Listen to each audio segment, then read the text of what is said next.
Hello, hi everyone, કેમ છો બધા? Welcome to my channel. આજે આપણે એકદમ સરસ મજાની રેસીપી શેર કરવાની છે. આ કાળઝાળ ગરમીમાં પેટને ઠંડક આપે ને એવી આજે આપણે ઓરિયો આઈસ્ક્રીમ બનાવવાની છે. તો ચાલો જોઈએ તેની રેસીપી.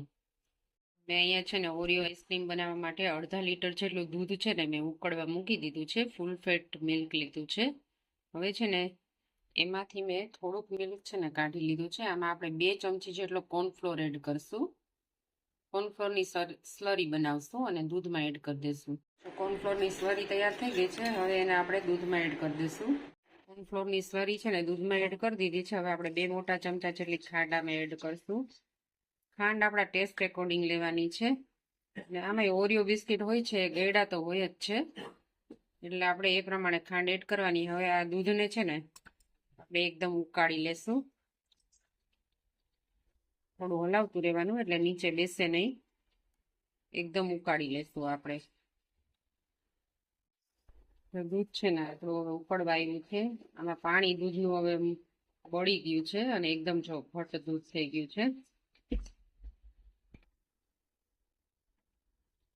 દૂધને જેમ થોડું ઘટ કરશું ને એમ આપણે આઈસ્ક્રીમ સરસ બનશે. તો દૂધ આપણું હવે ઘટ થઈ ગયું છે. હવે આપણે ગેસની ફ્લેમ ઓફ કરી અને આ દૂધને ઠંડુ થવા દેશું.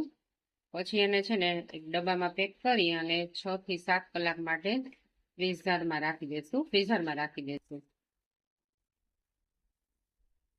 છે ને એકદમ ઠંડુ થઈ ગયું છે. હવે મેં એક એરટાઇટ કન્ટેનર છે ને એમાં દૂધને રાખી દીધું છે. આપણું જે કોર્નફ્લોરની સ્લરી વાળું દૂધ છે ને ઉકાળેલું, એને મેં આવી રીતે ડબ્બામાં પેક કરી દીધું છે આવું એરટાઇટ કન્ટેનરમાં. હવે આપણે આને ઓવરનાઇટ 6 થી 7 કલાક સુધી ફ્રીઝર કરી દઈશું. ફ્રીઝરમાં રાખી દઈશું. 6 કલાક મેં છે ને આ આઈસ્ક્રીમના બેટરને ફ્રીઝમાં રાખી દીધું હતું. હવે છે ને આને આપણે થોડું ઠંડુ થવા દઈશું. બહાર કાઢી લીધું છે, ઠંડુ થવા દઈશું. અને આમાં ફ્રેશ મલાઈ નાખશું 1 વાટકી. અને આપણે ઓરિયો બિસ્કિટના ટુકડા નાખી અને એને બીટ કરી લેશું.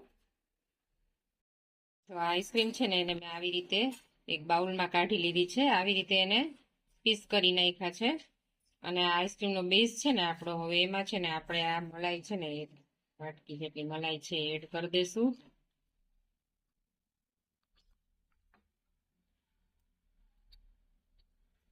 મલાઈ એડ કરી દઈશું.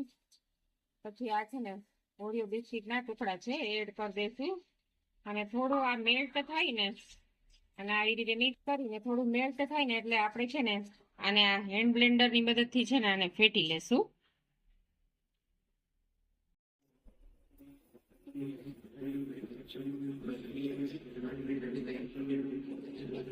તો આપણું બેટર છે ને એકદમ સરસ ફેટાઈ અને રેડી થઈ ગયું છે. અને મેં જે આપણે ડબ્બો હતો ને જેમાં આઈસ્ક્રીમનો બેઝ બનાવ્યો હતો એમાં જ પાછું આ બેટરને ટ્રાન્સફર કરી લીધું છે. અને હવે છે ને આપણે આ જે ઓરિયો બિસ્કિટના ચંક્સ છે ને એનાથી આને ગાર્નિશ કરી લેશું. આવી રીતે ઉપર આપણે મસ્ત ડેકોરેટિવ લાગશે.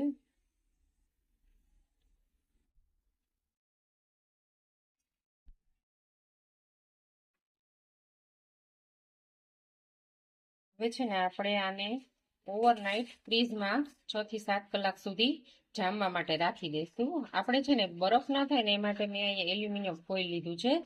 એને આવી રીતે આમ ઢાંકી દેશું અને પછી છે ને એનું આ ઢાંકણું આપણે બંધ કરીને ફ્રીજમાં રાખશું એટલે આપણી આઈસ્ક્રીમનો છે ને જરાય બરફ ન થાય. ઓવરનાઇટ અને ફ્રીઝમાં રાખી દીધી હતી ફ્રીઝરમાં. હવે આપણે ચેક કરી લેશું. તો આપણી આઈસ્ક્રીમ છે ને એકદમ રેડી છે. હવે આપણે એને એક બાઉલમાં સર્વ કરશું. તો જુઓ ફ્રેન્ડ્સ, આપણી એકદમ યમી એવી ઓરિયો આઈસ્ક્રીમ રેડી છે. જો તમારી રેસીપી તમને સારી લાગી હોય તો તેને લાઈક કરજો અને શેર કરજો અને મારી ચેનલને સબસ્ક્રાઈબ કરજો. ફરી પાછી આપણે અવનવી રેસીપીઓ અને અવનવા સ્વાદ સાથે મળશું. Thank you for watching.